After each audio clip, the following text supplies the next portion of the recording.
سلام، صبح بخیر.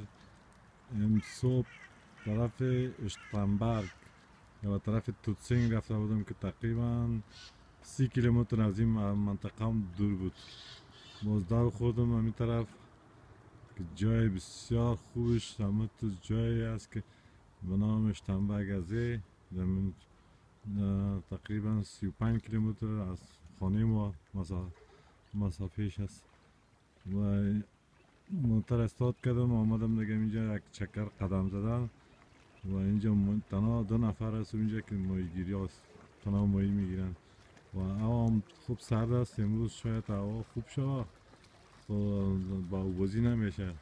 دلم بود که یک دره ما بازی کنم و سعی کردم یخ است بسیار پاک سطر است دیگه.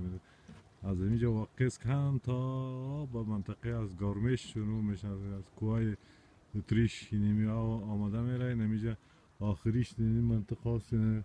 اون دست چپ که نشان میتونه تا این منطقه آخر منچن از دیگه اون آخر یا تو اون فاصله و خلاص از جمع است. بس بازی تا یک چند دریا جور میشه که طرف منچن میره.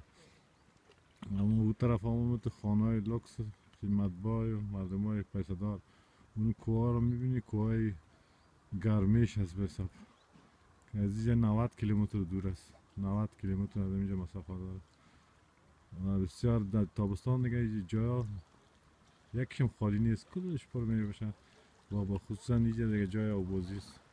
این منطقه مردم اینجا آبازی میکنن و لذت میبرن. ما هم همین فعلا دیگه بسیار لذت بردیم صبحکی و قدم هم زدم آمدم در اینجا دیگه برای یک 10 دقیقه دیگه هم میشینم و از طرف منچن بخیر حرکت میکنم. یک روز خوش، یک صبح خوش. خدا حافظ تا